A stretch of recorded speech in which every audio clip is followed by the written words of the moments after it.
Slovakia का visa लेना चाहते हो और रिफ्यूज़ल का कहीं ना कहीं डर लग रहा है, या फिर आप ऑलरेडी केस अप्लाई कर चुके थे, आपकी रिफ्यूज़ल आई है, इस वीडियो में आपको रिफ्यूज़ल्स के बारे में कंप्लीट नॉलेज मिलेगी कि किन कारणों के करके आपका रिफ्यूज़ होता है। सब्सक्राइब कीजिए हमारे इस चैनल को और टूरिस्ट वीज़ा में आने वाले अपडेट्स के बारे में अप टू डेट रहिए।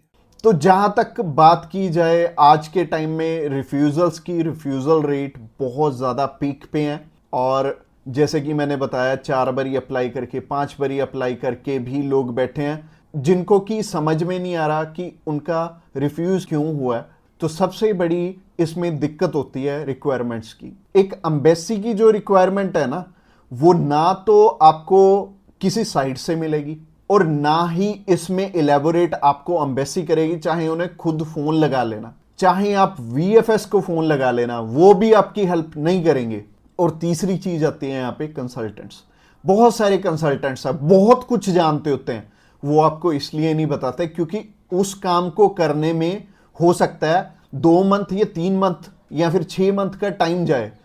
तो मेनली बात यही है कि जब भी हमने टूरिस्ट वीज़ा अप्लाई करना है, हम ध्यान से देख लें कि हमारी रिक्वायरमेंट पूरी हो रही है और किसी अच्छे कंसल्टेंट के थ्रू ही अप्लाई करना। मैं तो एक चीज़ बोलता हूं कि बड़े नाम के पीछे तो कभी मत जाना। देखो अभी कोई बड़ा नाम है तो उन्हें कोई फर्क नहीं पड़ता कि आपका वीज़ा आए चाहे आपका रिफ्यूज़ हो। बट हाँ, जैसे हमारे जैसी कंपनीज हैं जो कि अप्लाई करने का भी खर्चा बहुत कम लेते हैं और इसके बाद भी आपको पूरी पूरी सपोर्ट करते हैं हर एक फील्ड में, हर एक चीज में आपकी डॉक्यूमेंटेशन बहुत अच्छे से बनाते हैं। क्योंकि जितने नॉमिनल कॉस्टिंग हम लेके चल रहे हैं ना, अगर आपका वीजा आएगा तभी हमारा बेनिफिट है। अगर आपका वीजा आएगा, आप 10 रेफरेंस हमें दोगे तभी हमारा बेनिफिट है, अदरवाइज हमारा कोई बेनिफिट नहीं है। जो पर्सन आपसे ऑलरेडी 25,000 50,000 रुपए एडवांस में ले रहा है, उन्हें आपकी प्रोफाइल से कोई मतलब नहीं है। अच्छा, दूसरी तरह के कंसल्टेंट ये हैं कि जो हायर साइड पे 20-25 हजार रुपए आपसे पहले भी लेते हैं और 10 लाख रुपए बाद में भी लेंगे। उन्हें भी आपकी प्रोफाइल से बहुत हद तक कोई मतलब नहीं है क्योंकि उन्होंने आपसे एडवांस ले लिया है और उन्हें यह फर्क नहीं पड़ता कि आपका वीजा आए या ना आए। वो अगर 10 केस अप्लाई करेंगे तो उसमें से एक वीजा तो वैसे ही आ जाता है, तो उनके 10 लाख रुपए तो वैसे ही बन गए। तो उन्होंने आपकी टेंशन क्यों लेनी है? तो सिंपल सी बात है, मैंने आपको अपना मोटिव बता दिया है कि हम रिक्वायरमेंट आपकी अच्छे से क्यों फुलफिल करवाते हैं जब भी आपने टूरिस्ट वीजा अप्लाई करना होता है। क्योंकि हमें आपसे बहुत कम पैसे मिलने हैं। अगर आपका वीजा नहीं आएगा, आपसे हमें रेफरेंस नहीं मिलेंगे, तो हमारा फायदा ही नहीं है इस काम में आने का। इसके अलावा पहला रीजन तो हो गया जो कि रिक्वायरमेंट के ऊपर है कि रिक्वायरमेंट अपनी बहुत अच्छे से समझ लेना और पूरी कर लेना, तभी वीजा अप्लाई करना। और दूसरा रीजन है कि आपके फाइनेंशियल डॉक्यूमेंट्स बहुत अच्छे से फुलफिल नहीं हुए होते। तो फाइनेंशियल डॉक्यूमेंट्स अगर अच्छे से पूरे नहीं होंगे तो एम्बेसी आपको वीजा, आप ही बताइए, कैसे देगी? उन्हें एक प्रॉपर प्रोफाइल चाहिए, उन्हें ऐसी प्रोफाइल चाहिए कि स्टेप बाय स्टेप आपके सारे डॉक्यूमेंट्स आपस में मैच कर रहे होने चाहिए। जैसे कि आपका जो ऑक्यूपेशन है, वहां से आपकी कितनी मंथली इनकम आ रही है और क्या वो उसी प्रोफेशन से इनकम आ रही है आपकी, और आपके फाइनेंशियल्स आपस में मैच कर रहे होने चाहिए, तभी आपका वीजा लगेगा। तो अगर आपको नहीं पता है कि आपके फाइनेंशियल मैच कर रहे हैं या नहीं कर रहे, तो आप क्या कर सकते हैं? आप अभी हमें कॉल कर सकते हैं, आप जान सकते हैं कि आपके फाइनेंशियल अच्छे से मीट कैसे होंगे। और कॉल तो आप इस वीडियो के एंड में ही हमें करना, क्योंकि आगे जो रीजन है वो भी बहुत स्ट्रॉन्ग रीजन है कि आपका वीजा इन इन कारणों से भी हो सकता है। प्रोफाइल का तो मैंने आपको बता दिया कि आप हमें कॉल कर लेना। इसके अलावा जो तीसरा सबसे बड़ा रीजन है वो है कि आपके यहां पे इंडिया में टाई स्ट्रॉन्ग ना होने, यानी कि इंडिया में आपका कोई ऐसा रीजन नहीं है कि आप वापस लौट के आओ। जैसे कि मैरिड है अगर कोई, तो उनकी वाइफ उनका रीजन बनती है वापस आने का, और अगर कोई अनमैरिड है उसको थोड़ी सी प्रॉब्लम ही आती है। बट इसका भी सोल्यूशन है कि आप बेटर है, अगर आप 20-21 साल के हो, 22 साल के हो, तो बाहर जाने के लिए मैरिज तो करोगे नहीं। तो कर क्या सकते हो, आप अपनी मम्मी या फिर अपने पापा में से किसी एक जने को अपने साथ में अप्लाई करवा लो।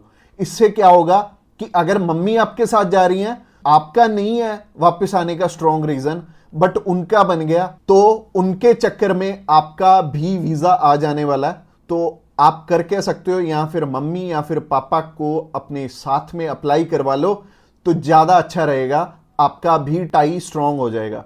तो तीसरा रीजन हो गया। रीजन नंबर 4 की तरफ बढ़ते हैं। और जो चौथा रीजन है वो ये रीजन है कि आप यहां पे घूमने के लिए जा रहे हो, आपका पर्पस मैटर करता है। जब आप कवरिंग लेटर बना रहे हो, तो कवरिंग लेटर ये तो आपके हाथ में नहीं है, ये तो आपके कंसल्टेंट के हाथ में है कि आपका पर्पस बहुत ज्यादा स्ट्रांग होना चाहिए, तभी आपको एक कंट्री वीजा देगी। और वीजा उन्हीं को मिलेगा, लाखों लोग अप्लाई करते हैं जिनका की एक पर्पस होगा, जिनका एक कारण होगा बाहर जाने का। वीजा सिर्फ उन्हें ही मिलने वाला है जिनका एक रीजन बहुत ज्यादा स्ट्रांग होगा। तो रीजन बहुत ज्यादा आपका स्ट्रांग बनाएंगे अगर आप हमारे थ्रू अप्लाई करेंगे। तो ये चौथा कारण था आपका वीजा रिफ्यूज होने का। और ये 4 कारण ही हैं जो सबसे बड़े रिफ्यूजल के आपके चांसेस बनते हैं। जिन कारणों के पीछे, ये चारों चीजें अपनी ठीक कर लो।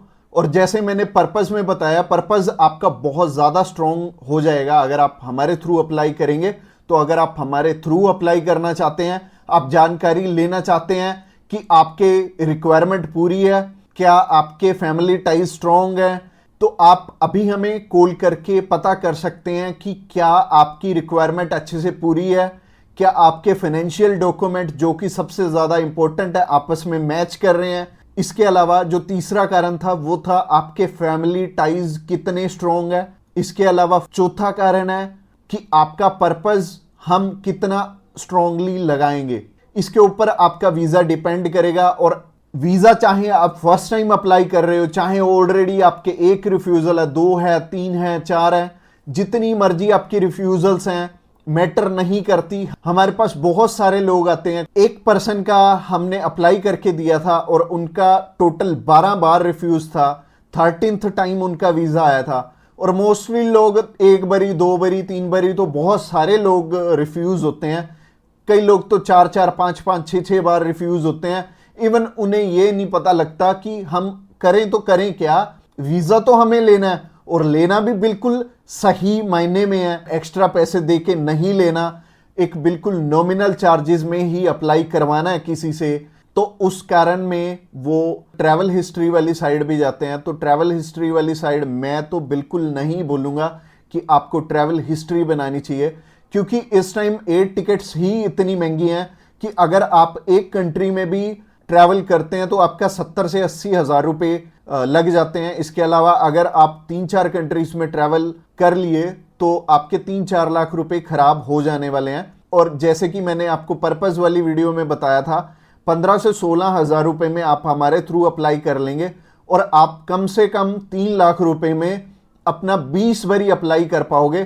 तो ट्रैवल हिस्ट्री पे बिल्कुल भी पैसे मत लगाना। इसके अलावा अगर आप हमें अभी कॉल करना चाहते हो, कॉल कर सकते हो नीचे दिए गए नंबर पे। और इसके अलावा आप हमें व्हाट्सएप पे भी मैसेज कर सकते हो। व्हाट्सएप पे मैसेज करने के लिए डिस्क्रिप्शन बॉक्स में लिंक है, उस लिंक पे क्लिक करते ही आप हमें मैसेज सेंड कर पाएंगे और हम भी आपकी inquiry as soon as possible हम लेने वाले हैं।